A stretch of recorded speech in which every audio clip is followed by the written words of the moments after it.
ಮಾತರ್ಮೇ ಮಾತರಿಶ್ವನ್ನ ಪಿತರತುಲಗುರೋ ಭ್ರಾತರಿಷ್ಟಾಪ್ತಬಂಧೋ ಸ್ವಾಮಿನ್ನ ಸರ್ವಾಂತರಾತ್ಮನ್ನದರ ಜರಯಿತರ್ಜನ್ಮ ಮೃತ್ಯಾಮಯಾನಾಂ ಗೋವಿಂದೇ ದೇಹಿ ಭಕ್ತಿಂ ಭವತಿ ಚ ಭಗವನ್ ಊರ್ಜಿತಾಂ ನಿರ್ನಿಮಿತ್ತಾಂ ನಿರ್ವ್ಯಾಜಾಂ ನಿಶ್ಚಲಾಂ ತದ್ಗುಣಗಣ ಬೃಹತೀಂ ಚಾಶ್ವತೀಮಾಶುದೇವ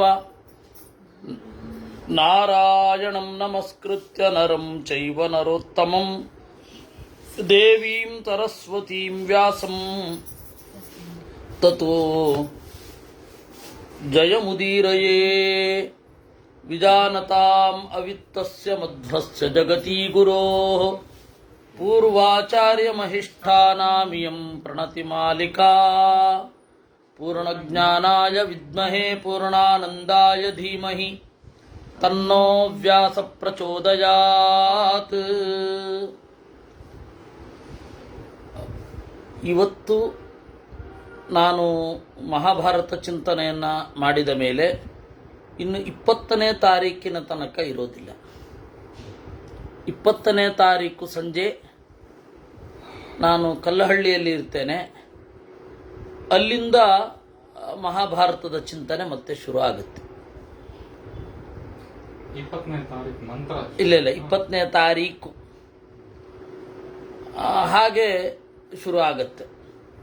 20ನೇ ತಾರೀಕಿನ ತನಕ ಹುಚ್ಚು ಓಡಾಟಗಳಿದೆ, ಆದ್ದರಿಂದ ಮಾಡಲಿಕ್ಕಾಗೋದಿಲ್ಲ. ಇಷ್ಟರೊಂದಿಗೆ ಮಹಾಭಾರತದ 121ನೇ ಅಧ್ಯಾಯವನ್ನು ನಾವು ನೋಡಬೇಕಿದೆ. ರಾಷ್ಟ್ರಂ ಧರ್ಮೋ ಧನಂಚೈವ ಯಶ ಕೀರ್ತಿಶ್ಚ ವರ್ಧತೆ. ರಾಜರ ಹಿಂಸೆಯ ಹಿಂದೆ ರಾಷ್ಟ್ರದ, ಧರ್ಮದ, ಧನದ, ಯಶಸ್ಸಿನ, ಕೀರ್ತಿಯ ಬೆಳವಣಿಗೆ ಇರುತ್ತೆ.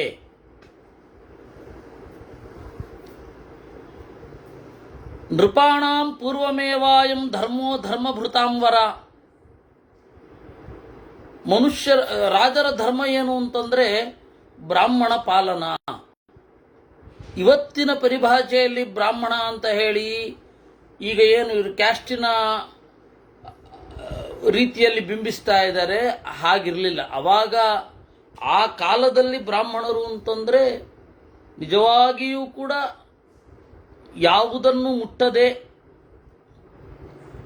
ಹಣವನ್ನು ಸ್ವೀಕರಿಸದೆ ಇವತ್ತಿನ ತರಹದ ಪರಿಸ್ಥಿತಿ ಇರಲಿಲ್ಲ. ಅದರಿಂದಾಗಿ ನೀವು ಅವಾಗ ಏನು ಹೇಳಿದ್ರು ಅನ್ನೋದ್ರ ಬಗ್ಗೆ ಹೇಳಬೇಕು. ಆದರೆ ಆ ತರಹದ ರಾಜರಿದ್ರೆ ಇವತ್ತು ಕೂಡ ಆ ತರಹದ ಬ್ರಾಹ್ಮಣರು ಇರ್ತಾರೆ. ಆ ತರಹದ ರಾಜರಿಲ್ಲ, ಅದರಿಂದಾಗಿ ಆ ತರಹದ ಬ್ರಾಹ್ಮಣರಿಲ್ಲ. ಒಂದು ಬಾರಿ ನಮ್ಮ ಗುರುವೆಂಕಟಾಚಾರ್ಯರು ಅವ್ರ ಹತ್ತಿರ ಯಾರೋ ಒಬ್ಬ ಹೇಳ್ದ, ಎಲ್ಲಿ ಆ ಕಾಲದ ಬ್ರಾಹ್ಮಣರು ಎಲ್ಲಿದ್ದಾರೆ, ಆ ಕಾಲದ ಪುರೋಹಿತರು, ಆ ಕಾಲದ ಭೋಕ್ತೃಗಳು ಈಗೆಲ್ಲಿದ್ದಾರೆ ಅಂದ. ಅದಕ್ಕೆ ಇವರು ಹೇಳಿದ್ರು, ಆ ಕಾಲದ ಯಜಮಾನರು ಈಗೆಲ್ಲಿದ್ದಾರೆ ಅಂದರು. ಯಾಗ ಮಾಡುವವನು ಆ ರೀತಿ ಅಂದ್ರೆ ನಾವು ಇವಾಗ ಬೇರೆಯವರು ಹೀಗಿರಬೇಕು ಅಂತ ಬಯಸ್ತಾ ಇದ್ದೀವಿ. ನಾನು ಹೀಗಿದ್ದೇನೆ, ನಾನು ಎತ್ತರಕ್ಕೆ ಇರೋಣ, ಉಳಿದವ್ರ ಬಗ್ಗೆ ತಲೆ ಕೆಡಿಸ್ಕೊಳ್ಳದೆ ಇರೋಣ ಅಂತ ಹೇಳಿ ನಾವು ಅಂದುಕೋತಾ ಇಲ್ಲ. ಇದು ಪ್ರಾಬ್ಲಮ್ ಆಗಿರೋದು ಎಲ್ಲರೂ. ಆದ್ದರಿಂದಾಗಿ ನಾವು ಈಗ ಇದನ್ನು ಹೇಳಿದ್ರೆ ಬ್ರಾಹ್ಮಣರು ನೋಡಿ ನಮ್ಮನ್ನು ಗೌರವಿಸಬೇಕಾಗಿತ್ತು, ಗೌರವಿಸ್ತಾ ಇಲ್ಲ ಅಂತ ಹೇಳಿ ಬೇರೊಬ್ಬರನ್ನ ಬೆಟ್ಟು ಮಾಡ್ತಾರೆ. ಬೇರೆಯವರೆಲ್ಲ ನೋಡಿ ಬ್ರಾಹ್ಮಣರದೆಂತ ಪಿತೂರಿ, ಮಹಾಭಾರತದಲ್ಲಿ ಈ ತರನೇ ಇದೆ ಅಂತ ಶುರು ಮಾಡ್ತಾರೆ. ಈ ಎರಡೂ ಭಾವನೆಯಿಂದ ಆಚೆ ಬಂದು ನೋಡಬೇಕು ಏನಿದೆ ಅಂತ. ಅವತ್ತಿನ ಕಾಲದಲ್ಲಿ ವೇದವಿದ್ಯಾನಿಷ್ಠರಾಗಿ ವಿರಕ್ತರಾಗಿ ಈ ತರಹದ ಪರಿಬಂಧಗಳೇ ಇರದೇ ಇದ್ದ ಕಾಲ ಇತ್ತು. ಆ ಕಾರಣದಿಂದ ಅವರು ಮಿಗಿಲು. ಅಂತಹ ಬ್ರಾಹ್ಮಣರನ್ನು ಅವಮಾನ ಮಾಡಬಾರದು. ಯಾಕೆಂದ್ರೆ ಹಣದ ಸಂಗತಿಯನ್ನು ಮುಟ್ಟುತ್ತಾ ಇರಲಿಲ್ಲ. ವ್ಯಾಪಾರಕ್ಕೆ ಇಳಿತಾ ಇರಲಿಲ್ಲ, ಬೇರೆಯವ್ರ ಮೇಲೆ ಸಿಟ್ಟು ಮಾಡಿಕೊಳ್ಳೋದಿಲ್ಲ. ಆಯ್ತಾ? ಇಂಥವ್ರ ಮೇಲೆ ಸಿಟ್ಟಾಗಬೇಕು ಅಂದರೆ ಯಾವ ಕಾರಣ ಇರಬೇಕು? ಕೇವಲ ತಾತ್ವಿಕ ವಿಚಾರ ಇರಬೇಕು ಅಷ್ಟೆ. ಅದು ಬಿಟ್ಟು ಬೇರೆ ಮೋಸ ಮಾಡುವಂತಹ ಪರಿಸ್ಥಿತಿಯಲ್ಲೇ ಇರ್ತಿರ್ಲಿಲ್ಲ ಬ್ರಾಹ್ಮಣರು. ಮೋಸ ಮಾಡಲಿಕ್ಕೆ ವ್ಯಾಪಾರ ಮಾಡ್ತಾ ಮೋಸ ಮಾಡಬೇಕು, ಹಾಗೆ ಮಾಡ್ತಿರ್ಲಿಲ್ಲ. ಸುಳ್ಳು ಹೇಳಬೇಕು, ಸುಳ್ಳು ಹೇಳಲಿಕ್ಕೆ ವ್ಯಾಪಾರ ಇರಬೇಕು. ಸೊ ಇದು ಯಾವುದೂ ಇಲ್ಲ ಅಂದ ಮೇಲೆ ಹೇಗೆ ಮೋಸ ಮಾಡ್ತಾರೆ? ಯಾವ ರೀತಿ ಅವರನ್ನ ವಿರೋಧಿಸ್ತಾರೆ? ಅದರಿಂದಾಗಿ ಬ್ರಾಹ್ಮಣ ನಾಮಮಂತವ್ಯಾಹ ಅಂತ ಹೇಳಿದಾಗ ಆ ಕಾಲದ ಪರಿಸ್ಥಿತಿಯನ್ನು ನೋಡಬೇಕು. ವ್ಯಾಪಾರ ಮಾಡ್ತಾ ಇರಲಿಲ್ಲ, ದಿವಸ ಅಡಿಗೆ ಬೇಯಿಸ್ಕೊಳ್ತಾ ಇರಲಿಲ್ಲ, ಹೊಟ್ಟೆ ಹೊರೆಯೋದು ಯಾರ ಮೇಲಾದರೂ ಡಿಪೆಂಡ್ ಆಗಿ ಮೋಸ ಮಾಡಬೇಕು, ಅದಿರ್ತಿರ್ಲಿಲ್ಲ. ಮತ್ತೇನು? ಇಂತಹ ಬ್ರಾಹ್ಮಣರನ್ನ ಅವಮಾನ ಮಾಡಬಾರದು ಅಂತ ಮಾಡಬಾರದು. ಹಾಗೂ ಮಾಡ್ತಾರೆ ಅಂತಂದ್ರೆ ಕೇವಲ ಅಹಂಕಾರ ಮಾತ್ರ ಕಾರಣ, ಬೇರೆ ಇಲ್ಲ. ಅದರಿಂದಾಗಿ ಬ್ರಾಹ್ಮಣ ನಾಮಮಂತವ್ಯಾಹ ಭಸ್ಮಚ್ಛನ್ನ ಇವಾಜ್ಞಯ, ಬೂದಿ ಮುಚ್ಚಿದ ಕೆಂಡದಂತೆ ಕುಲ ಮುತ್ಸಾದಯೇಯುಸ್ತೆ ಕ್ರೋಧಾವಿಷ್ಟ ದ್ವಿಜಾತಯ. ಒಳ್ಳೆ ಯಾರಿಗೂ ತೊಂದರೆ ಮಾಡದ ಬ್ರಾಹ್ಮಣನನ್ನ ಕಾಡಿದರೆ ಕುಲವೇ ನಾಶ ಆಗೋಗುತ್ತೆ.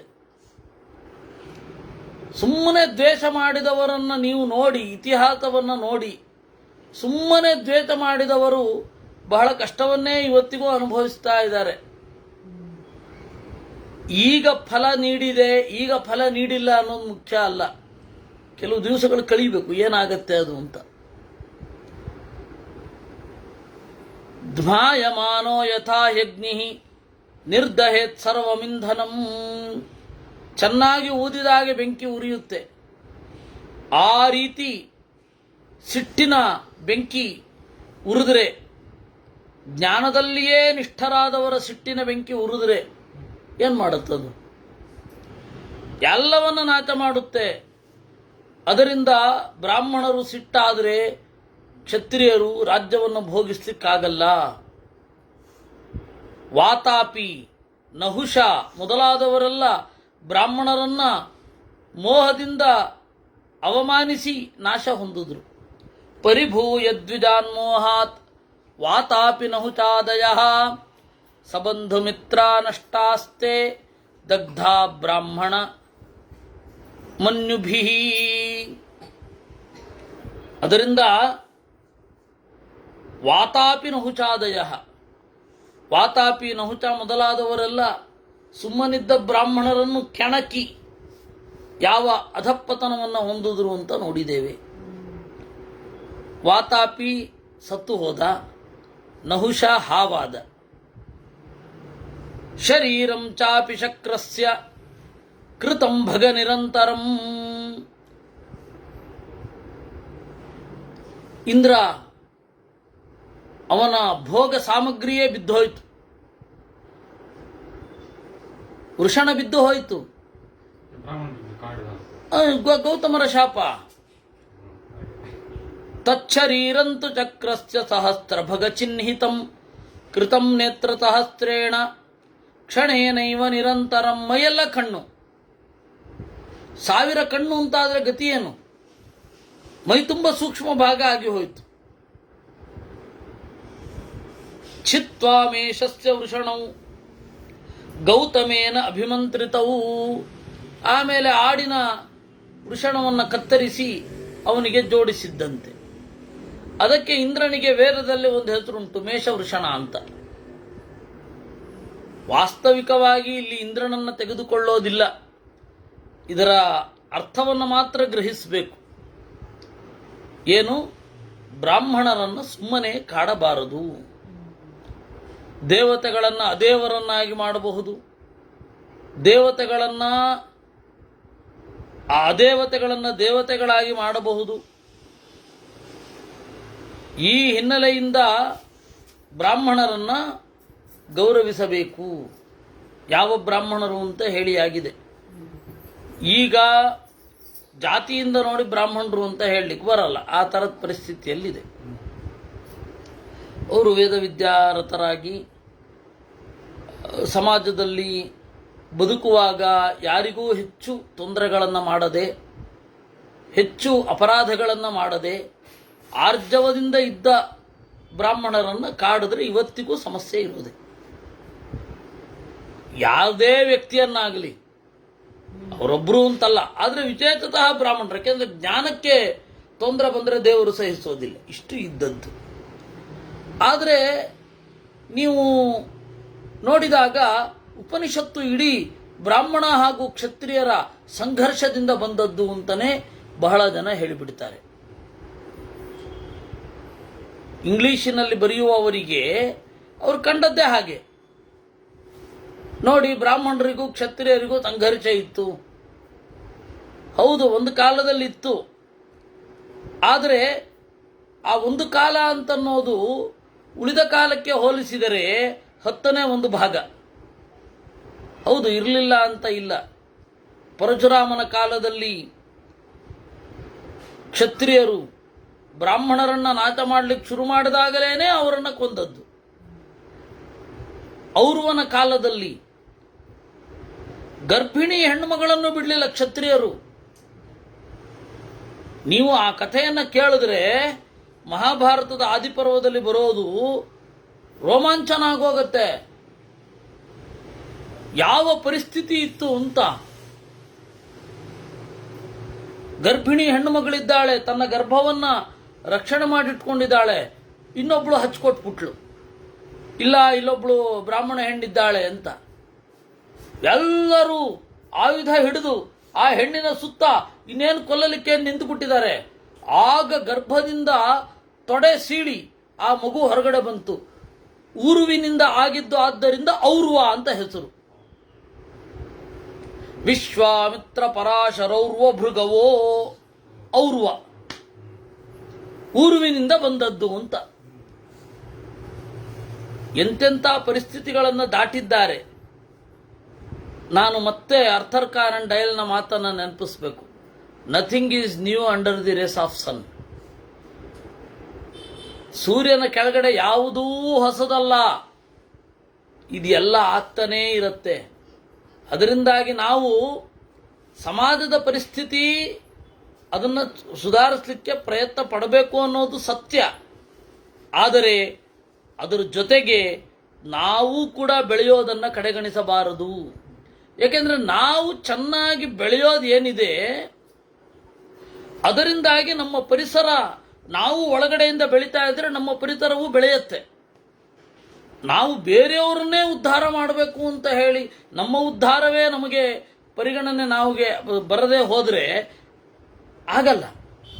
ಅದರಿಂದಾಗಿ ಎರಡೂ ಇರಬೇಕು. ನಾವು ಅಧ್ಯಯನಕ್ಕೆ ಸಮಯ ಮಾಡಿಕೊಂಡು ಅದರಲ್ಲಿ ತೊಡಗಬೇಕು. ನಮ್ಮ ಪರಿಸರವನ್ನು ನೋಡಿಕೊಂಡು ನಮ್ಮ ಸುತ್ತ ಇರುವವರು ಅವರು ಸಹಜವಾಗಿ ಬೆಳೀತಾರೆ. ಇದು ಅನಿವಾರ್ಯ, ಪ್ರತಿಯೊಬ್ಬರಿಗೂ ಅನಿವಾರ್ಯ. ಇದು ಯಾವಾಗ ಕೊಂಡಿ ತಪ್ಪುತ್ತೆ ಭಯಂಕರ ಸಂಘರ್ಷ ಉಂಟಾಗತ್ತೆ.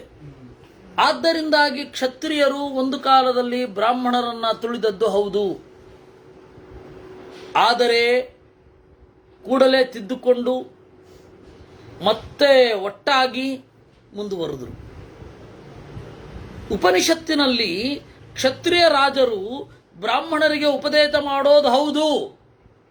ಅಂದ ಮಾತ್ರಕ್ಕೆ ದೇಹಾತಿರಿಕ್ತ ಆತ್ಮನನ್ನ ಪರಿಚಯಿಸಿದ್ದೇ ಕ್ಷತ್ರಿಯರು ಬ್ರಾಹ್ಮಣರಿಗೆ ಎನ್ನದಿರಿ.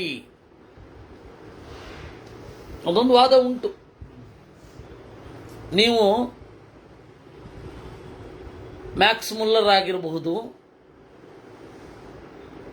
ಆಮೇಲೆ ನಾನು ನಿನ್ನೆನೋ ಮೊನ್ನೆನೋ ಇಷ್ಟುದ್ದ ಲಿಸ್ಟ್ ಹೇಳಿದೆ ಯಾರ್ಯಾರು ಹೇಗೆ ನೋಡ್ತಾರೆ ಅಂತ.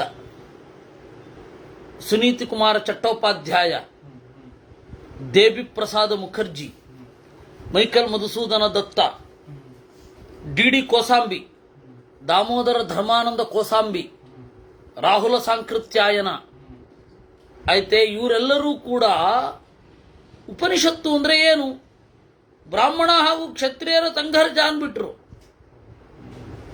ಬ್ರಾಹ್ಮಣರಿಗೆ ದೇಹಾತಿರಿಕ್ತ ಆತ್ಮದ ಬಗ್ಗೆ ಪರಿಚಯನೇ ಇರಲಿಲ್ಲ.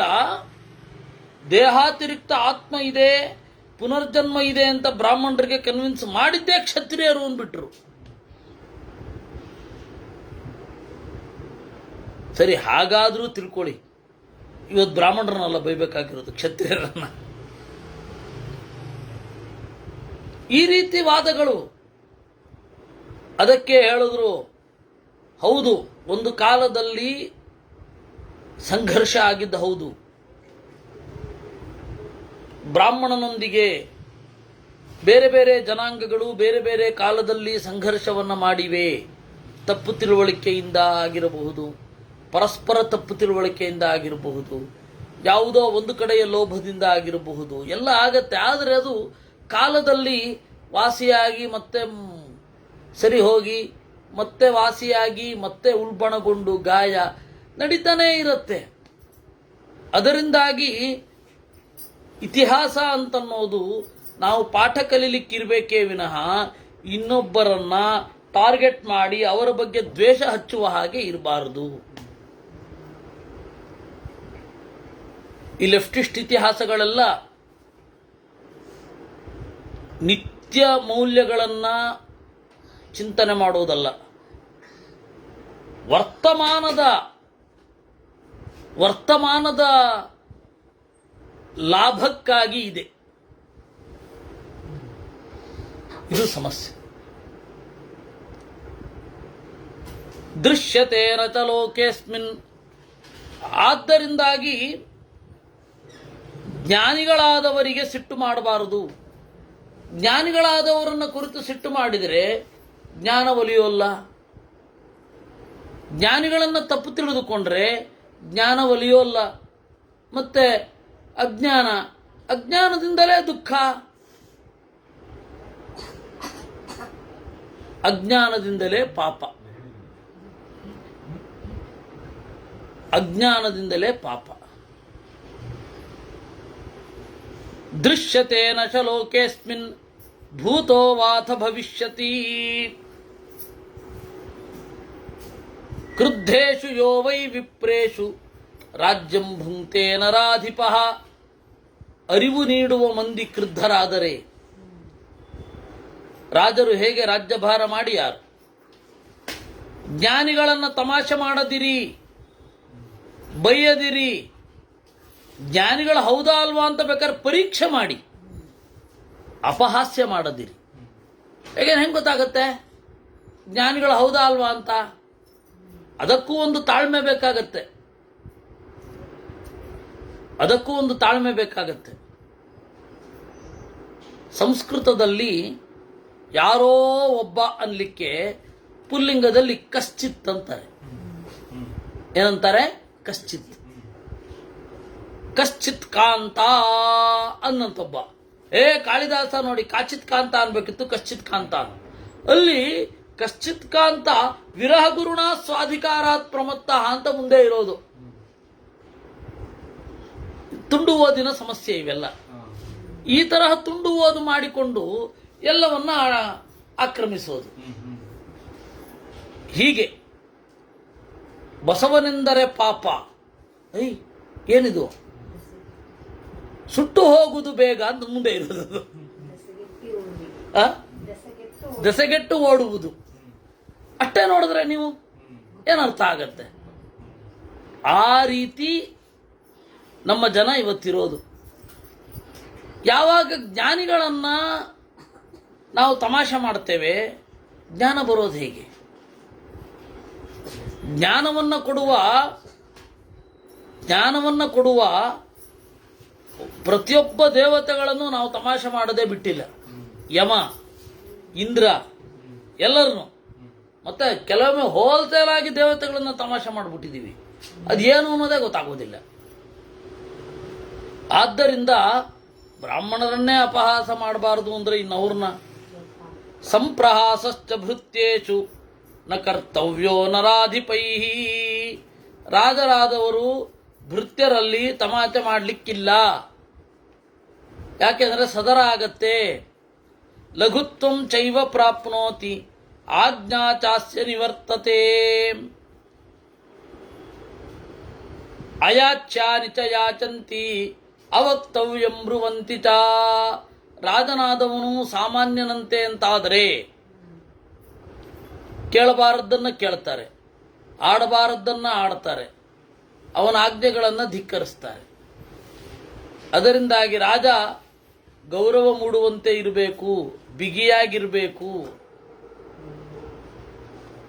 ನಾನು ಸಾಮಾನ್ಯ ಜನ ಅಂತಂದ್ಕೊಂಡು ಅಧಿಕಾರಕ್ಕೆ ಬರೋದು ಅಂದ್ರೆ ಎಷ್ಟು ಅಸಹ್ಯ ಲೆಕ್ಕ ಹಾಕಿ. ಅಸಹ್ಯ ಅಷ್ಟೇ ಅಲ್ಲ, ಅದು ಗೊತ್ತಾಗಿದೆ ಜನರಿಗೆ, ಆದ್ರೆ ಗೊತ್ತಾಗ್ತಾ ಇಲ್ಲ. ಪೂರ್ವಮಪ್ಪಿ ಚಿತೈರ್ಲೋಭೈ ಪರಿತೋಚಂ ನ ಯಾಂತಿತೆ. ಇನ್ನು ಸಗೋತ್ರೇಷು ವಿಶೇಷೇಣ ಸರ್ವೋಪಾಯೈರ್ನ ವಿಶ್ವಸೇತ್. ವಿಶೇಷತಃ ಸಗೋತ್ರರಲ್ಲಿ ಕ್ಷತ್ರಿಯರು ವಿಶ್ವಾಸ ಇಡಬಾರದು. ಯಾಕೆಂದ್ರೆ ಅವರು ರಾಜಾಧಿಕಾರಿಗಳು ಅಂತ ಹೇಳಿ ಒಂದು ತಲೆಯಲ್ಲಿ ಇರುತ್ತೆ, ನಾವು ರಾಜ್ಯಕ್ಕೆ ಅರ್ಹರು ಅಂತ. ವಿಶ್ವಾಸಾದ್ಭಯಮುತ್ಪನ್ನಂ ಹನ್ಯಾದ್ವೃಕ್ಷಮಿವಾಶನಿ. ವಿಶ್ವಾಸದಿಂದಲೇ ಭಯ, ಪ್ರಮಾದದಿಂದಲೇ ರಾಜನ ನಾಶ. ಭಯದಿಂದ ನೊಂದವರನ್ನ ಭಯದಿಂದ ರಕ್ಷಿಸಬೇಕು, ಅವನು ರಾಜ. ಕಾರ್ಯ ವಿಚೇತಜ್ಞ ಸರ್ವಂ ಧರ್ಮೇಣ ಪಶ್ಯತಿ ಅಪರಾಧಾನುರೂಪೇಣ ದುಷ್ಟಂ ದಂಡೇನ ಚಾತಯೇತ್. ಧರ್ಮ ಅನ್ನೋದು ಅಪರಾಧಕ್ಕೆ ಅನುಗುಣವಾಗಿ ದಂಡವನ್ನು ಕೊಟ್ಟರೆ ಅದೇ ಧರ್ಮ.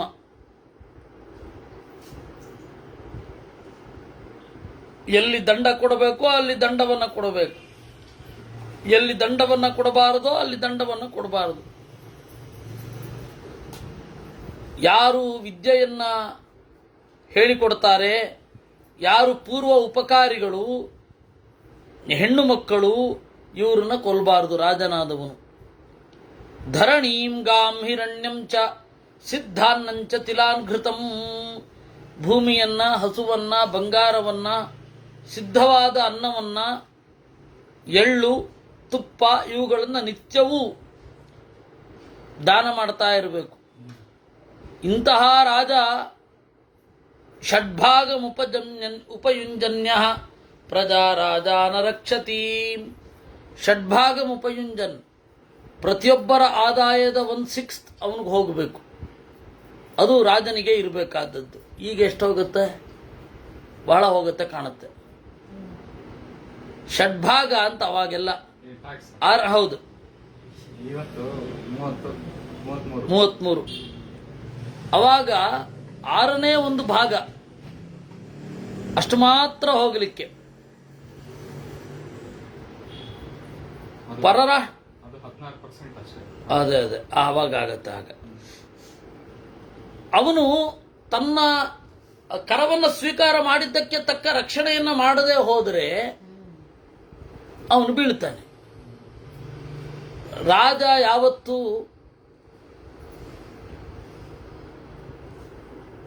ಏನ್ ಮಾಡ್ಲಿಕ್ಕೆ ಹೋಗಬಾರದು, ವ್ಯಾಪಾರ ಮಾಡ್ಲಿಕ್ಕೆ ಹೋಗಬಾರದು. ಗೌರ್ನಮೆಂಟ್ ಲಾಭ ನಷ್ಟ ನನಗೆ ಚಿಕ್ಕಂದಿನಿಂದ ಯಾಕೆ ಇವ್ರ್ಯಾಕೆ ವ್ಯಾಪಾರ ಮಾಡಬೇಕು, KSRTC ನಿವ್ವಳ ಲಾಭ ಅಂತ ಹೇಳಿ ಬರ್ತಾ ಇತ್ತು ಅವಾಗ. ಈಗಲೂ ಬರುತ್ತೆ ಅಂತ ಇಟ್ಕೊಳ್ಳಿ. ನಷ್ಟದಲ್ಲಿ ನಡೀತಾ ಇದೆ, ಲಾಭದಲ್ಲಿ ನಡೀತಾ ಇದೆ. ಇವರು ಈ ವ್ಯಾಪಾರ ಯಾಕೆ ಮಾಡ್ತಾರೆ? ಇವರು ಯಾರು ಏನ್ ಮಾಡಬೇಕು ಅದನ್ನ ಮಾಡಬೇಕು ಅಲ್ವಾ? ಇವುಗಳನ್ನೆಲ್ಲ ಚಿಂತನೆ ಮಾಡಬೇಕು. ನಿರುದ್ಯೋಗೋ ನೃಪೋ ಯಶ್ಚ. ಅದರಿಂದ ರಕ್ಷಣೆ ಮಾಡೋದಷ್ಟೇ ಅವನ ಕರ್ತವ್ಯ ಕ್ಷತ್ರಿಯನಂತು. ಉಳಿದದ್ದೆಲ್ಲ ಬೆಳ್ಕೊಳ್ಳತ್ತೆ ರೀ. ನೋಡಿ, ಪ್ರಜೆಗಳು ಯಂತ್ರದ ಆವಿಷ್ಕಾರ, ತಂತ್ರದ ಆವಿಷ್ಕಾರ ಎಲ್ಲ ಅವ್ರು ಮಾಡ್ಕೋತಾರೆ. ನೀವು ನೆಮ್ಮದಿಯಾಗಿರ್ಲಿಕ್ಕೆ ಅವಕಾಶ ಮಾಡಿಕೊಡಿ ಸಾಕು. ಅವ್ರ ಪಾಡಿಗೆ ಅವರಿದ್ರೆ ನಡೀತಾ ಇರುತ್ತೆ. ಇವರು ಹಾಗಲ್ಲ, ವ್ಯಾಪಾರನೂ ನಾವೇ ಮಾಡ್ತೀವಿ ಅಂತ ಹೋಗೋದು, ಅವನು ಏನು ಮಾಡಬೇಕು? ವ್ಯಾಪಾರ ಮಾಡಬೇಕು ರಾಜ. ಇನ್ನು ರಕ್ಷಣೆ ಮಾಡಬೇಕು, ವ್ಯಾಪಾರ ಎಲ್ಲ ಮಾಡಲಿಕ್ಕೆ ಹೋಗಬಾರದು. ತನ್ನ ವೈಯಕ್ತಿಕವಾದ ಹಣ ಏನಿದೆ ಅದನ್ನು ದಾನ ಮಾಡಬೇಕು, ರಾಷ್ಟ್ರದ ದಾನ ಮಾಡೋದಲ್ಲ. ಇದೆಲ್ಲ ಇರೋದು. ಯಾರು ಹಾಗೆ ರಕ್ಷಣೆ ಮಾಡ್ತಾ ಸಾಯ್ತಾನೆ ಅವನಿಗೆ ಒಳ್ಳೆ ಗತಿ. ಶಕ್ರಲೋಕ ಮಿತೋ ಯಾತಿ ಸಂಗ್ರಾಮೇ ನಿಹತೋ ನೃಪಃ. ತಸ್ಮಾದ್ ಯತ್ನೇನ ಕರ್ತವ್ಯಂ ಸ್ವರಾಷ್ಟ್ರ ಪರಿಪಾಲನಂ ವ್ಯವಹಾರಾಶ್ಚ ಚಾರಶ್ಚ ಸತತಂ ಸತ್ಯಸಂಧತ ಅಪ್ರಮಾದ ಪ್ರಮೋದಶ್ಚ ವ್ಯವಸಾಯೇ ಪ್ಯಚಂಡತ. ಪ್ರಯತ್ನಪಟ್ಟು ಸ್ವರಾಷ್ಟ್ರ ಪರಿಪಾಲನೆ ಮಾಡಬೇಕು. ವ್ಯವಹಾರಾಶ್ಚ, ಕೋರ್ಟ್ ಕೇಸು, ಸಿವಿಲ್ ಇದು ಏನು ಕೇಸ್ಗಳಿದೆ ಅದನ್ನು ಅಟೆಂಡ್ ಮಾಡಬೇಕು ರಾಜನಾದವನು. ಚಾರಾಶ್ಚ, ಪ್ರತಿ ದಿವಸವೂ ಕೂಡ ಗೂಢಚರರನ್ನ ಭೇಟಿ ಮಾಡಬೇಕು. ಒಂದು ಸ್ಲಾಟ್ ಅವ್ರಿಗಾಗಿ ಇಟ್ಬಿಡ್ಬೇಕು ಗೂಢಚರರನ್ನ. ನಮ್ಮ ಒಬ್ರು ಇದ್ರು ಆರಾಮ ಅವಿವೇಕಿ, ಮೊರಾರ್ಜಿ ದೇಸಾಯಿ. ಆ ಪ್ರಾಣಿ ನೀವೇನ್ ಮಾಡ್ತಾ ಇದ್ದೀರಾ ಅಂತ ನಮಗೆ ಗೊತ್ತಿದೆ, ನೀವು ಹೀಗೆ ಮಾಡಬಾರ್ದು ಅಂತ ಹೇಳಿ ಪಾಕಿಸ್ತಾನಕ್ಕೆ ಹೇಳಿದ್ರು. ಯಾರಾದರೂ ಹಂಗೆ ಹೇಳ್ತಾರ? ಡೀಪ್ ಸ್ಟೇಟ್ ಎಲ್ಲಿದೆ ಅಂತ ಹೇಳಿ ನೋಡಿಕೊಂಡು, ಅದು ಏನು ಅಲ್ಲಿದ್ದ ಅಣುಪತ್ರ, ಅಣು ಬಾಂಬಿನ ವಿಚಾರವಾದ ಸ್ಕೆಚ್, ಅದರ ಸೂತ್ರ, ಅದನ್ನು ಪಡಿಬೇಕು ಅಂತ. ಅದಕ್ಕೆ ಒಂದಿಷ್ಟು ಲಂಚ ಕೊಟ್ಟರೆ ಬಿಡ್ತೇನೆ, ಕೊಡ್ತೇನೆ. ಅದಕ್ಕೆ ಇವರೇನು ಮಾಡಿದ್ರು, ಇದು ಮೊರಾರ್ಜಿ ದೇಸಾಯಿ ಹತ್ರ ಬಂದರು. ಕೊಡಿ, ಅಷ್ಟು ಒಂದು ಕೊಟ್ಬಿಟ್ರೆ ನಮಗೆ ಅಣುಬಾಂಬಿನ ನಕ್ಷೆ ಸಿಕ್ಬಿಡುತ್ತೆ, ಅಣುಬಾಂಬ್ ಹೆಂಗೆ ತಯಾರು ಮಾಡೋದು ಅಂತ ಅನ್ನೋದು, ಅದ್ರ ಡಿಸೈನ್ ಸಿಕ್ಬಿಡುತ್ತೆ, ನಾವು ಮಾಡಬಹುದು. ಲಂಚ ಕೊಡೋದು ಅಪರಾಧ, ನಾವು ಕೊಡಬಾರ್ದು ಅವ್ರಿಗೆ. ರೀ ಸ್ವಾಮಿ, ನಿಮ್ಮ ಭ್ರಷ್ಟಾಚಾರ ಅಂತ ಅನ್ನೋದು, ಲಂಚ ಅನ್ನೋದು ನಿಮ್ಮ ರಾಜ್ಯದಲ್ಲಿ ನಡೆಸಬಾರ್ದಷ್ಟೇ, ನೀವು ಬೇರೆ ರಾಜ್ಯದಲ್ಲಿ ನಡೆಸಬೇಕು ಅವ್ರನ್ನ ನಿಲ್ಲಿಸ್ಲಿಕ್ಕೆ. ಅದು ಭ್ರಷ್ಟಾಚಾರ ಅಲ್ಲ ಅದು ಅನ್ನೋದು ಗೊತ್ತಾಗದ ಪ್ರಾಣಿ, ಅದು ಗಾಂಧಿವಾದಿ ಅಂತದ್ದು. ಹುಡುಕಿ ಕೊಂದ್ರು, ಹುಡುಕಿ ಕೊಂದ್ರು. ಅವತ್ತು ಎಂತೆಂತ ಭೀಕರವಾಗಿ ಕೊಂದ್ರು ಗೊತ್ತಾ? ಭಯಾನಕ. ಅದರಿಂದ ರಾಜನ ಧ್ಯೇಯ, ಅವನ ದಿನನಿತ್ಯದ ಕರ್ತವ್ಯ ಏನು ಅಂದ್ರೆ ಚಾರರನ್ನ ಅಟೆಂಡ್ ಮಾಡಲೇಬೇಕು. ವ್ಯವಹಾರಾಶ್ಚ ಚಾರಶ್ಚ ಅಪ್ರಮಾದ ಪ್ರಮೋದಶ್ಚ, ಇವನು ಮೈ ಮರಿಬಾರದು. ಆದರೆ ರಾಜ ಆನಂದದಿಂದ ಇರಬೇಕು, ಇಂದ್ರಿಯ ಸುಖವನ್ನು ಅನುಭವಿಸಬೇಕು. ಅವನು ಇಂದ್ರಿಯ ಸುಖ ಅನುಭವಿಸಬಾರದು ಅಂದ್ರೆ ಏನ್ರಿ? ರಾಜನಾದವನು ಏನು ಇಟ್ಕೊಳ್ಳಲ್ಲ. ಒಂದು ಬಟ್ಟೆ ತಗೊಳ್ತಾನೆ ಅಂತಂದ್ರೆ ಅವ್ರು ಇವ್ರು ಹೋ ಅಂತ ಹಾರಾಡ್ತಾರೆ. ಒಂದು ಬಟ್ಟೆ. ಪ್ರಮೋದಶ್ಚ ವ್ಯವಸಾಯೇಪಿ ಅಚಂಡತಾ, ಅವರನ್ನ ನಿಗ್ರಹಿಸಬೇಕು, ಶಿಕ್ಷೆ ಮಾಡಿದವರನ್ನ. ಕ್ರೌರ್ಯ ಇರಬಾರದು. ಶೌರ್ಯ ಇರಬೇಕು, ಕ್ರೌರ್ಯ ಇರಬಾರದು. ಇದು ಎರಡೂ ಮಾತು ಬರುತ್ತಲ್ಲ, ಅಂದ್ರೆ ಈಗ ಸ್ವಲ್ಪ ಹಿಂದಕ್ಕೆ ಹೋದ್ರೆ ರಾಜನಾದವನಿಗೆ ಇಂದ್ರಿಯ ನಿಗ್ರಹ ಇರಬೇಕು ಅಂತ ಇದೆ, ಕೆಲವು ಕಡೆ ಬಂದಿದೆ. ಹಿಂದೆ ಇಲ್ಲಿ ಇಂದ್ರಿಯಗಳನ್ನು ತಣಿಸ್ಬೇಕು ಅಂತಲೂ ಇದೆ. ಅಲ್ಲ, ಪ್ರಮೋದ ಅಂದ್ರೆ ತಣಿಸ್ಲಿಕ್ಕೆ ಆಗಲ್ಲ. ನಮ್ಮ ಇಲ್ಲೊಬ್ರು ದಿಲೀಪ್ ಇದ್ದಾರೆ, ಅವ್ರ ಪ್ರಶ್ನೆ ಇಂದ್ರಿಯಗಳನ್ನ ತಣಿಸಬೇಕು ಅಂತ ಹೇಳಿ ಇಲ್ಲಿ ಬರ್ತಾ ಇದೆ. ಸಂತೋಷ ಬೇರೆ, ತಣಿಸೋದು ಬೇರೆ. ಪೂರ್ತಿ ತೃಪ್ತಿ ಆಗಬೇಕು ಅಂತ ಇಟ್ಕೊಳ್ಳೋದೇನಿದೆ ಅದು ನಾವು ಯಾವಾಗಲೂ ಅಲ್ಲೇ ಇದ್ದು ಬಿಡ್ಬೇಕಾಗತ್ತೆ. ಹಿತಮಿತವಾಗಿ ನಾನು ಇಷ್ಟು ಭೋಗಿಸಿ ಮುಂದೆ ನಡೀತೇನೆ ಅನ್ನೋದೇನಿದೆ ಅದು ಪ್ರಮೋದ. ಮನಸ್ಸನ್ನ ಆರೋಗ್ಯವಾಗಿಟ್ಕೊಂಡಿರ್ಬೇಕು. ಮನಸ್ಸು ಆರೋಗ್ಯವಾಗಿರ್ಬೇಕಾದ್ರೆ ವಿಚೇತತಃ ರಾಜನದ್ದು ಒಂದು ಸ್ವಲ್ಪ ಕಲೆ. ಅದಕ್ಕಾಗಿ ನೋಡಿ, ಒಂದೇ ಹಾಸಕ ಮಲ್ಲಕಾನ್ನಂತ ರಾಮ ಕೂಡ ಬಂದಿಗಳು, ವಿದೂಷಕರು, ನಟರು ಎಲ್ಲರನ್ನೂ ಇಟ್ಕೊಂಡಿದ್ದ ಒಂದು ಟ್ರೂಪ್. ಅವರು ಹೊಸ ನಾಟಕ ರಚನೆ ಮಾಡಿ ತಿಂಗಳಿಗೊಮ್ಮೆಯೋ 6 ತಿಂಗಳಿಗೊಮ್ಮೆಯೋ 3 ತಿಂಗಳಿಗೊಮ್ಮೆಯೋ ಅವನ ಮುಂದೆ ಪ್ರದರ್ಶನ ಮಾಡಬೇಕು. ಅವನು ನೋಡಿ ಸಂತೋಷ ಪಡಬೇಕು. ಆಯ್ತಾ? ಆದ್ದರಿಂದ ಅದು ಬೇಕು. ಅದು ಪ್ರಮೋದ. ಅದು ಪ್ರಮೋದ. ಅಪ್ರಮಾದ, ಅದರಲ್ಲೇ ಮೈ ಮರೆತು ಬಿಡಬಾರದು. ಬೇಟೆ ಆಡಬೇಕು, ಅದರಲ್ಲೇ ಮೈ ಮರಿಬಾರದು. ವ್ಯವಸಾಯೇಪಿ ಅಚಂಡತಾ, ಕೆಲಸ ಮಾಡ್ತಾ ಇರಬೇಕು, ಶಿಕ್ಷೆ ಕೊಡ್ತಾ ಇರಬೇಕು, ಆದರೆ ಕ್ರೌರ್ಯ ಇರಬಾರದು. ಕ್ರೌರ್ಯ ಇರಬಾರದು. ಭರಣಂ ಚೈವ ಭೃತ್ಯಾನಾಂ ವಾಹನಾನಾಂಚ ಪೋಷಣಂ, ಸರಿಯಾಗಿ ಸಂಬಳ ಕೊಡಬೇಕು ಭೃತ್ಯರಿಗೆ. ಭೃತಿ ಅಂದರೆ ಸಂಬಳ, ಅದಕ್ಕೆ ಯೋಗ್ಯರಾದವರು ಭೃತ್ಯರು. ಆಮೇಲೆ ವಾಹನಾನಾಂಚ ಪೋಷಣಂ, ವಾಹನ ಚೆನ್ನಾಗಿರ್ಬೇಕು. ಅವಾಗ ವಾಹನ ಅಂತಂದ್ರೆ ಕುದುರೆ, ಆನೆ, ಒಂಟೆ ಮೊದಲಾದವುಗಳು. ಯೋಧಾನಾಂ ಚೈವ ಸತ್ಕಾರ ಕೃತೆ ಕರ್ಮಣ್ಯಮೋಘತ, ಯೋಧರನ್ನು ಗೌರವಿಸಬೇಕು. ಕೃತೆ ಕರ್ಮಣಿ ಅಮೋಘತ, ಮಾಡಿದ ಕೆಲಸ ವ್ಯರ್ಥ ಆಗಲೇಬಾರದು. ಇದು ಶ್ರೇಯಸ್ಸು. ಇಲ್ಲಿಯೂ ಅಲ್ಲಿಯೂ ಅನ್ನುವಲ್ಲಿಗೆ 121ನೇ ಅಧ್ಯಾಯ. ಮಹೇಶ್ವರ 122ನೇ ಅಧ್ಯಾಯಕ್ಕೆ ನಾವೀಗ ಕಾಲಿಡುತ್ತಾ ಇದ್ದೇವೆ. ಹಿಂಸೆಗೆ ಬಾ, ಆದರೆ ಪ್ರಾಸಂಗಿಕವಾಗಿ ರಾಜರ ಬಗ್ಗೆ ಎಲ್ಲ ಹೋದು. ಹಿಂಸೆಗೆ ಬಾ ನಿನ್ನೆ ನಾವು ನೋಡಿದ್ವಿ ವಿಸ್ತಾರವಾಗಿ. ಏನದು ಹಿಂಸೆ ಅಂದರೆ, ಹಿಂಸೆ ಅದರ ಸ್ವರೂಪ ಏನು, ಹಿಂಸೆ ಯಾವುದನ್ನು ಅವಲಂಬಿಸಿಕೊಂಡಿದೆ ಅದನ್ನು ನೋಡಿದೆವು. ವಾದಿರಾಜರ ಚಟಾಕಿಯನ್ನು ನೋಡಿದೆವು. ಹಿಂಸೆ ಹಿಂಸೆ ಅಂತ ಹೇಳಿ ಯಾವುದೋ ಕಾಣದ ಗೊತ್ತಾಗದ ಜೀವಿಗಳಿಗೆ ಹಿಂಸೆ ಆಗಬಾರದು ಅಂತ ಹೇಳಿ ನೀವು ಮಾಡೋದು ಪಕ್ಕದಲ್ಲಿದ್ದವ್ರಿಗೆ ಹಿಂಸೆ ಆಗಲ್ವಾ ಅಂತ ಯುಕ್ತಿ ಮಲ್ಲಿಕೆಯಲ್ಲಿ ಕೇಳ್ತಾರೆ. ಪಂಚಾಂಗ ಮಲಬಂಧನ, ಸಪ್ತಾಂಗ ಇದು ಇತ್ಯಾದಿಗಳು, ಇವೆಲ್ಲ ಎಷ್ಟು ಸಮಸ್ಯೆ, ಇದನ್ನೆಲ್ಲ ನೋಡಿದೆವು. ಅದು ಪ್ರಾಸಂಗಿಕವಾಗಿ ರಾಜರ ಕಡೆಗೆ ಬಂತು. ರಾಜರು ಮಾಡ್ತಾ ಇರೋದು ಹಿಂಸೆ ಅಲ್ಲ. ಹಿಂಸೆ ಮಾಡದೇ ಇರ್ಲಿಕ್ಕೆ ಸಾಧ್ಯವೇ ಇಲ್ಲ. ಹಿಂಸೆ ಮಾಡದೇ ಇರ್ಲಿಕ್ಕೆ ಸಾಧ್ಯವೇ ಇಲ್ಲ. ಆ ಹಿಂಸೆಯ ಫಲ ಏನು, ಹಿಂಸೆ ಎಷ್ಟು ಕಡಿಮೆ ಮಾಡಬಹುದು, ಯಾರಿಗೆ ಎಷ್ಟು ಕಡಿಮೆ, ಅದೇ ಮುಖ್ಯ ಅಷ್ಟೆ. ಪಶವ ಪಶುಬಂಧೇಶು ಯೇ ಹನ್ಯಂತೆ ಅಧ್ವರೇಶು ಚ ಯೂಪೇ ನಿಬದ್ಧ ಮಂತ್ರೈಶ್ಚ ಯಥಾ ನ್ಯಾಯಂ ಯಥಾ ವಿಧಿ. ಪಶುಗಳು ಕೂಡ ಅರ್ಥ ಸಾಧನವಾದದ್ದು, ಧರ್ಮ ಸಾಧನವಾದದ್ದು ಅಂತ ಎರಡು ಬಗೆಯನ್ನು ನಾವು ಮಾಡ್ಕೊಳ್ಬೇಕಾಗತ್ತೆ.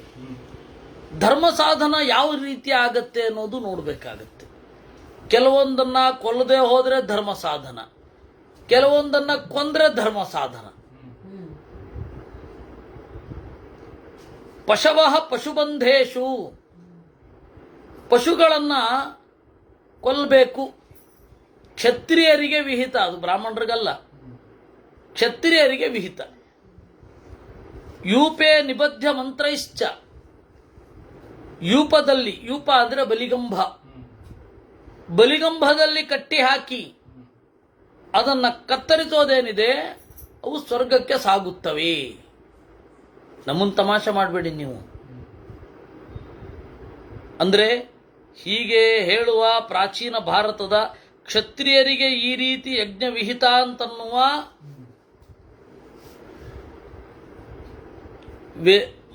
ಭಾರತದ ಗ್ರಂಥಗಳನ್ನು ತಮಾಷೆ ಮಾಡಬೇಡಿ ನೀವು. ಯಾರಲ್ಲೂ ಆ ತರಹ ಇಲ್ವೇ ಇಲ್ವಾ? ಪೋತರಾಜರು ಅಂತ ಇದ್ದಾರೆ ಗೊತ್ತಾ ತಮಿಳುನಾಡಲ್ಲಿ?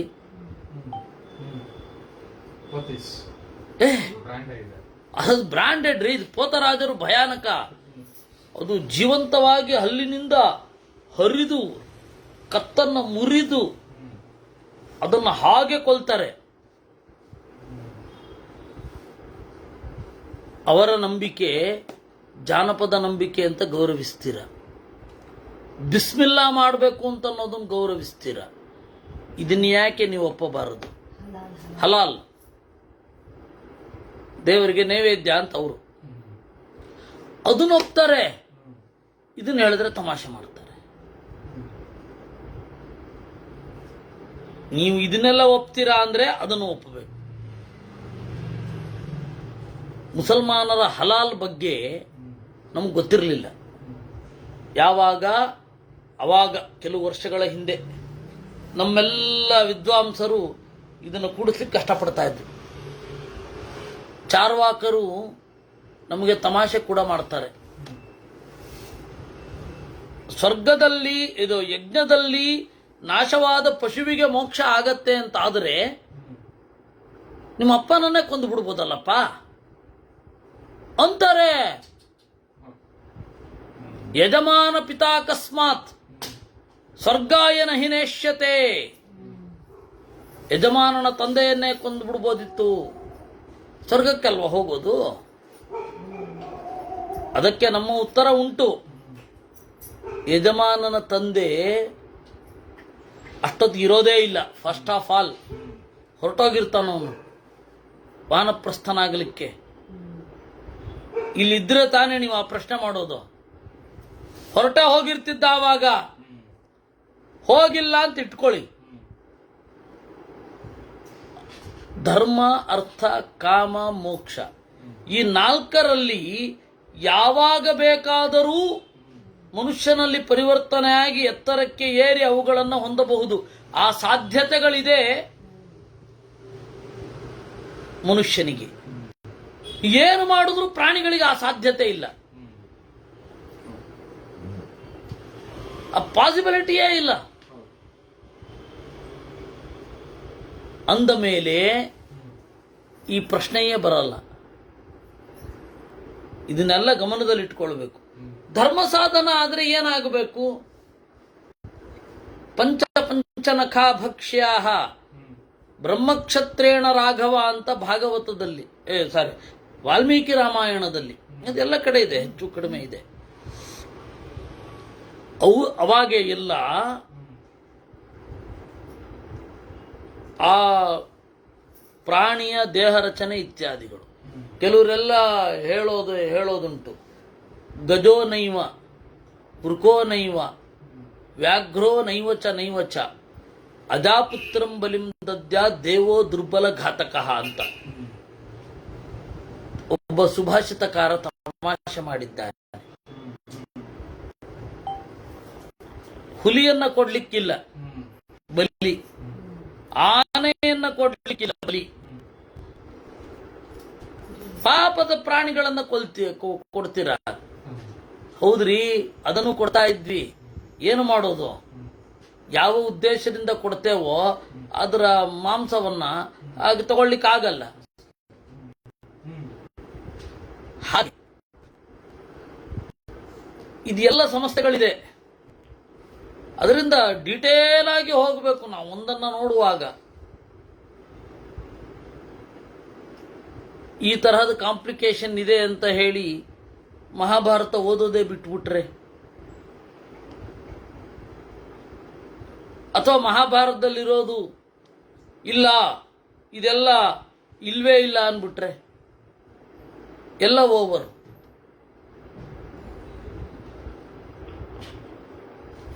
ವಾಸ್ತವವಾಗಿ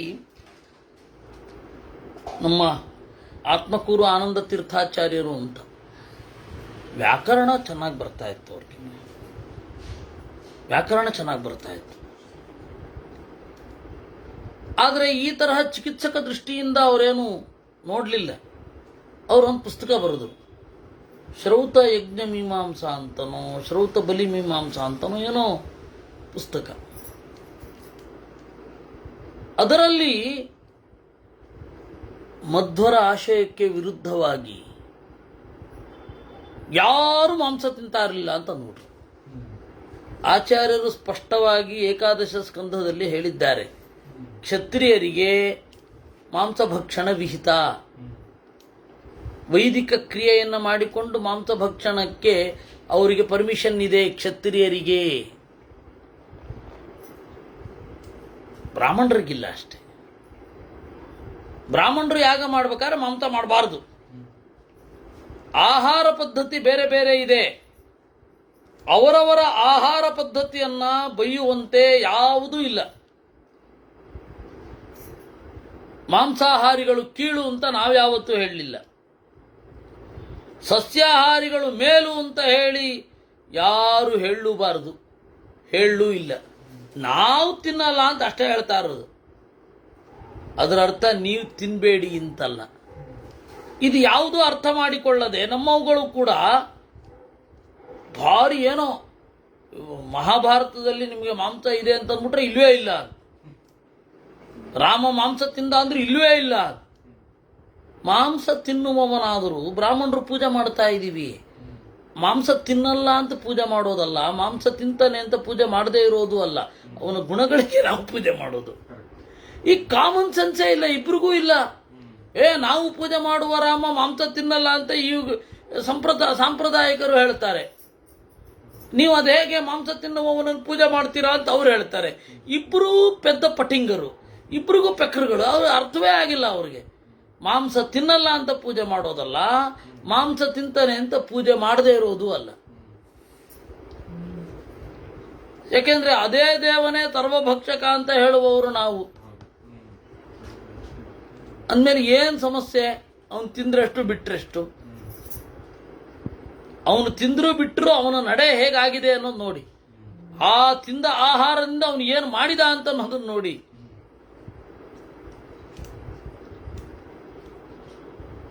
ಈ ತಟಸ್ಥವಾಗಿದ್ದು ಯೋಚನೆ ಮಾಡ್ಲಿಕ್ಕೆ ಬರ್ತಾ ಇಲ್ಲ ಇವತ್ತು ಸಮಾಜಕ್ಕೆ. ಅವ್ರು ಅನ್ಕೊಂಡ್ಬಿಟ್ಟಿದ್ದಾರೆ ಒಂದೋ ಲೆಫ್ಟಲ್ಲಿ ಬಿದ್ದಿರಬೇಕು, ಒಂದೋ ರೈಟಲ್ಲಿ ಬಿದ್ದಿರಬೇಕು ಅಂತ. ಎರಡೂ ಎಕ್ಸ್ಟ್ರೀಮಿಸಮ್ ತಪ್ಪದು. ತರ್ಪಿತ ಯಜ್ಞ ಭಾಗೇಶು ತೇಷಾಂ ಮಾಂಸೈರ್ವರಾನನೆ ತ್ರಿದಶಾಶ್ಚೈವ ಲೋಕಪಾಲಾಂ ಮಹೇಶ್ವರಾಂ. ಎಲ್ಲರೂ ಸಂತೋಷ ಪಡ್ತಾರೆ. ಲೋಕಪಾಲಕರು, ದಿಕ್ಪಾಲಕರು. ಯಜಮಾನನಿಗೆ ಒಳ್ಳೇದು ಮಾಡ್ತಾನೆ. ಯಜಮಾನ ಅಂದ್ರೆ ಮಾಲೀಕ ಅನ್ನುವ ಅರ್ಥ ಇಲ್ವೇ ಇಲ್ಲ, ಒಡೆಯ ಅನ್ನುವ ಅರ್ಥ ಇಲ್ಲ. ಯಜಮಾನ ಅಂದ್ರೆ ತನಗಾಗಿ ಪೂಜಿಸಿಕೊಳ್ಳುವವ ಅಂತ. ಯಜಮಾನ ಶಾನಚ್ ಪ್ರತ್ಯಯ ಅಂತ ಕರೆಯೋದನ್ನು. ಅದರಿಂದಾಗಿ ನಮ್ಮ ಯಜಮಾನರು ಅಂತ ಹೆಂಡತಿ ಹೇಳಿದ್ರೆ ಯಾವ ಕರ್ಮ ಅಂತ ಕೇಳಬೇಕು. ನಮ್ಮ ಯಜಮಾನರು ಅಂತಾರೆ ಹೆಂಡತಿಯರು. ಯಜಮಾನ ಅಲ್ಲ ಮಾರಾಯರೆ. ಯಜಮಾನ ಅಂದ್ರೆ ತನಗಾಗಿ ಪೂಜಿಸಿಕೊಳ್ಳುವವ ಅಂತ ಅರ್ಥ. ಯಜನ್ ಅಂದ್ರೆ ಬೇರೆಯವ್ರಿಗಾಗಿ ಪೂಜಿಸುವವ. ಯಜ ದೇವ ಪೂಜಾಯಾಮ್ ಅಂತ ಧಾತು. ಸೊ ನಮ್ಮ ಯಜಮಾನರು ಅಂತ ಯಾಕೆ ಹೇಳಬೇಕು ಗೊತ್ತಾಗಲ್ಲ. ಆ ಶಬ್ದ ಪ್ರಯೋಗವೇ ಬೇಕಿಲ್ಲ, ಯಾಕಂದ್ರೆ ಅದಕ್ಕೆ ಅರ್ಥವೇ ಇಲ್ಲ. ಅದಕ್ಕೆ ನಮ್ಮ ಯಜಮಾನರು ಅಂತ ಅವ್ರು ನಿಮ್ಗೇನು ಪೂಜೆ ಮಾಡ್ತಾ ಇಲ್ಲ. ಸಪತ್ನೀಕಸ್ಥ ಪುತ್ರಶ್ಚ ಪಿತ್ರಾ ಚ ಭ್ರಾತೃಭಿಃ ಸಹ ಏತತ್ರ ದೀಕ್ಷಿತಾ ದೇವಿ ಸರ್ವೇ ಸ್ವರ್ಗಂ ಪ್ರಯಾಂತಿ ತೇ. ಆ ಯಜ್ಞದಲ್ಲಿ ಭಾಗವಹಿಸಿದ, ಸಹಕರಿಸಿದ ಎಲ್ಲರೂ ಕೂಡ ಸ್ವರ್ಗಕ್ಕೆ ಹೋಗ್ತಾರೆ. ಅದರಿಂದ ನಿನಗೆ ಇದು ಬಗ್ಗೆ ಹೇಳಿ ಆಯಿತು, ಹಿಂಸೆಯ ಬಗ್ಗೆ ಹೇಳಿ ಆಯಿತು. ಅದು ಹಿಂಸೆ ಅಲ್ಲ. ಯಜ್ಞದಲ್ಲಿ ಪಶು ಬಲಿ ಕೊಡೋದು ಹಿಂಸೆ ಅಲ್ಲ, ಹಿಂಸೆ ಅಲ್ಲ, ಹಿಂಸೆ ಅಲ್ಲ. ಆಯ್ತಾ? ಇನ್ನೊಂದು ಪ್ರಶ್ನೆ ಉಳಿತು. ವಿಧವಾನಾಂಚ ನಾರೀಣಾಂ, ಅದನ್ನ ಮತ್ತೆ ಮುಂದೆ ಹೋಗುತ್ತದೆ, ಮುಂದೆ ಮುಂದೆ ಬರುತ್ತೆ. ಏನಿಲ್ಲ, ಈಗ ನೀವು ಅಂದ್ಕೊಂಡಿರೋ ಹಾಗೇನೂ ಇಲ್ಲ. ವಿಧವೆಯರ ನಡೆ ಹೇಗಿರಬೇಕು ಅಂದ್ರೆ ಈಗೆಲ್ಲ ಏನೇನೋ ಅನ್ಕೊಂಡಿದಾರಲ್ಲ ಹಾಗ್ಯಾವುದು ಇಲ್ಲ.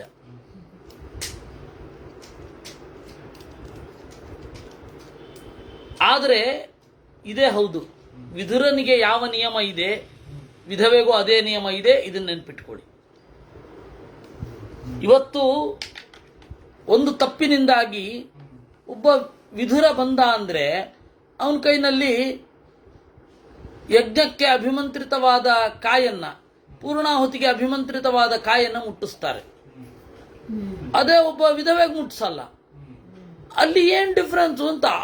ಅವನು ಹೆಂಡತಿಯನ್ನು ಕಳ್ಕೊಂಡಿದ್ದಾನೆ, ಇವಳು ಗಂಡನನ್ನು ಕಳ್ಕೊಂಡಿದ್ದಾಳೆ. ಏನು ಡಿಫ್ರೆನ್ಸು? ಏನು ಡಿಫ್ರೆನ್ಸ್ ಇಲ್ಲ. ವಿಧವೆ ಅಂದ್ರೆ ಮೈಲಿಗೆ. ನಮ್ಮ ಮದುವೆ ಆಗಿದ್ದಾಗ ಗಂಡ ಬದುಕಿದ್ದಾಗ ಅದು ಯಾವ ರೀತಿ ಮಡಿಗೆ ಬರ್ತಾ ಇದ್ಲೋ ದೇವ್ರಿಗೆ ಗೊತ್ತು. ಇದು ದಡ್ಡತನ ಇವೆಲ್ಲ. ಈ ಪ್ರಶ್ನೆಗಳಿಗೆಲ್ಲ ಉತ್ತರ ಕೊಡಬೇಕಾಗತ್ತೆ ಅಂತ ವೈದಿಕರು ಯಾರು ನನ್ನ ಉಪನ್ಯಾಸನೇ ಕೇಳಲ್ಲ. ಕೇಳಿದ್ರು ಒಳಗಡೆ ಇಟ್ಕೊಂಡಿರ್ತಾರೆ. ಈ ಸಿಕ್ಕಾಗ ನಿಮ್ದೆಲ್ಲ ಕೇಳ್ತಾ ಇದ್ದೀವಿ, ಪ್ರಾಕ್ಟಿಕಲ್ ಅಂತ ಅನ್ಸತ್ತೆ ಅಂತಾರೆ. ಹೊರಗಡೆ ಯಾವತ್ತೂ ಅಪ್ಪಿತಪ್ಪಿ ನಾವಿದನ್ನು ಕೇಳ್ತಾ ಇದ್ದೀವಿ ಅಂತ ಅನ್ನಲ್ಲ. ಪ್ರತಿಯೊಬ್ಬರು ಇದು ದ್ವಂದ್ವ ಅಲ್ವಾ? ಹೀಗಾಗತ್ತೆ. ಆದ್ದರಿಂದ ನಾನು ಅಲ್ಲಿ ಮುಂದೆ ಬರೋದನ್ನು ಈಗ ಮೊದಲೇ ಹೇಳ್ಬಿಡ್ತಾ ಇದ್ದೀನಿ. ನೀವು ವಿಧವೆಯ ಚರಿತೆ ಅಂದರೆ ಒಬ್ಳು ಗಂಡನನ್ನು ಕಳೆದುಕೊಂಡವಳು ಹೇಗಿರಬೇಕು ಅಂದರೆ ವಿಧುರ ಹೇಗಿರಬೇಕೋ ಹಾಗೇ ಇರಬೇಕು. ನಮ್ಮ ಸಮಾಜದಲ್ಲಿ ಒಂದು ಎಕ್ಸ್ಟ್ರೀಮ್ ಅಷ್ಟೇ. ಇವಾಗ ಕೆಲವೊಮ್ಮೆ ಏನಾಗುತ್ತೆ, ಹೆಣ್ಣು ಮಕ್ಕಳಿಗೆ ಒಂದು ಸಣ್ಣ ಅಹಂಕಾರ, ನನಗೆ ಮಕ್ಕಳಾಗಿದೆ ಅವಳಿಗಾಗಿಲ್ಲ, ಇದನ್ನ ಇಟ್ಟುಕೊಂಡು ಮಕ್ಕಳಿಲ್ಲದೆ ಇರೋರು ಏನೋ ಕುಂಕುಮ ಮುಟ್ಟೋದು ಬೇಡ ಅಂತ. ಅದರಲ್ಲಿ ಹಿಂದೆ ಇರೋದು ಅಹಂಕಾರವೇ ವಿನಃ ಶಾಸ್ತ್ರದ ಆದೇಶ ಅಲ್ಲ. ಇದು ಶಾಸ್ತ್ರದ ಆದೇಶ ಅಂತ ಹೇಳಿ ಇವ್ರು ಭ್ರಮಿಸ್ಕೊಂಡ್ಬಿಡ್ತಾರೆ. ಶಾಸ್ತ್ರ ಆ ರೀತಿ ಹೇಳಲಿಲ್ಲ. ಶಾಸ್ತ್ರ ಆ ರೀತಿ ಹೇಳಲಿಲ್ಲ, ಎಲ್ಲಿಯೂ ಹೇಳಲಿಲ್ಲ. ಪುರಂದರದಾಸರ ಪದ್ಯವೇ ಇದೆ, ಮುತ್ತೈದೆಯಾಗಿರಬೇಕು ಮುದದಿಂದಲಿ ಅಂತ ಹೇಳಿ ದೇವರ ಜೊತೆಗೇ ಇರಬೇಕು, ಅದು ಮುತ್ತೈದೆತನ ಅಂತ. ಮುತ್ತೈದೆ ಅಂದ್ರೆ ಇವ್ರು ಏನೋ 5 ಮುತ್ತುಗಳು ಇರಬೇಕು ಅಂತೇನೋ ಅನ್ಕೊಂಡ್ಬಿಟ್ಟಿದ್ದಾರೆ. 5 ಅಂದ್ರೆ ಹೆಣ್ಣು ಅಂತ, ಮುತ್ತ ಅಂದ್ರೆ ಮುದಿಯಾಗಿರುವ ಹೆಣ್ಣು ಅಂತ ಅರ್ಥ ಅಷ್ಟೇ. ಸಂಸಾರದ ಸುಖಗಳನ್ನೆಲ್ಲ ಉಂಡು ಬಂದಿರುವ ಹೆಣ್ಣು ಅಷ್ಟೇ ಅರ್ಥ ಅದಕ್ಕೆ, ಮುತ್ತೈದೆ ಅನ್ನೋದಕ್ಕೆ. ಇವರು 5 ಮುತ್ತುಗಳು ಇರಬೇಕು, ಒಂದು ತಾಳಿ, ಇನ್ನೊಂದು ಮೂಗುತಿ, ಇನ್ನೊಂದು ಅದು ಎಲ್ಲೂ ಇಲ್ವೇ ಇಲ್ಲ. ಕಾಲುಂಗುರಕ್ಕೆ ಸಂಸ್ಕೃತದಲ್ಲಿ ಪಾದಾಂಗುಲಿಯಕ, ಅಷ್ಟೇ ಅಂಗುಲಿ, ಅದು ಪಾದಾಂಗುಲಿಯಕ ಅಂತಂದ್ರೆ ಏನರ್ಥ ಅದಕ್ಕೆ? ಪ್ರಾಚೀನ ಅಲ್ಲ. ಅದೇ ಇರ್ಲಿ. ಇವರು ಇದೆಲ್ಲ ಏನೇನೋ ಮಾಡ್ಕೊಂಡ್ಬಿಟ್ಟಿದ್ದಾರೆ. ಎಷ್ಟು ದೂರ ಹೋಗಿದೆ ಅಂದ್ರೆ ನಾವೀಗ ಹೇಳಿದ್ರೆ ನಾವು ಕೆಟ್ಟವರಾಗ್ತೇವೆ, ಅಥವಾ ನಾವು ಯಾರು ಅನ್ನೋದೇ ಅರ್ಥ ಆಗಲ್ಲ. ಆ ಲೆವೆಲ್ ಹೊಟ್ಟೋಗಿದೆ. ಮಿಸ್ಅಂಡರ್ಸ್ಟ್ಯಾಂಡಿಂಗ್ ಆ ಲೆವೆಲ್ ಅಲ್ಲಿದೆ. ಯಾರು ಏನು ಮಾಡ್ಲಿಕ್ಕೆ ಸಾಧ್ಯ ಇಲ್ಲ, ಅಲ್ಲಿ ತನಕ ಹೋಗಿದೆ. ಇಲ್ಲ, ಅದು ನಾಸಾಮೌಕ್ತಿಕ ಅಂತ ಉಂಟು. ಎಲ್ಲಿ 17ನೇ ಶತಮಾನದಲ್ಲಿ, 15, 16ನೇ ಶತಮಾನದಲ್ಲಿ ಅದರದ್ದು ಉಲ್ಲೇಖ ಚೂರು ಆಗುತ್ತೆ.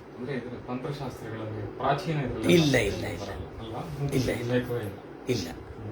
ಅಲ್ಲ, ಮೂಗುತಿ ಇದ್ರೆ ತೊಂದರೆ ಇಲ್ಲ, ನೀವು ಅಲಂಕಾರಕ್ಕೆ ಎಲ್ಲಿ ಕೂಡ ಹಾಕೋಬಹುದು. ಅದೇನು ನಿಮಗೆ ಎಲ್ಲಿ ಚಂದ ಆಭರಣ ಹಾಕಿದ್ರೆ ಚಂದ ಅನ್ಸುತ್ತೆ ಅಲ್ಲೆಲ್ಲ ಹಾಕೋಬಹುದು, ಅದಕ್ಕೆ ಪರ್ಮಿಷನ್ ಇದೆ.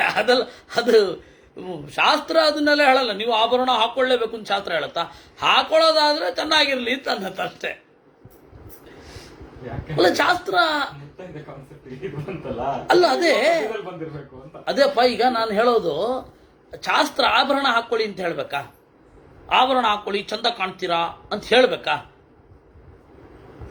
ಶಾಸ್ತ್ರ ಹೇಳದೆ ಹೇಳಿದ್ರು ಏನು ಡಿಫ್ರೆನ್ಸ್ ಇಲ್ಲ.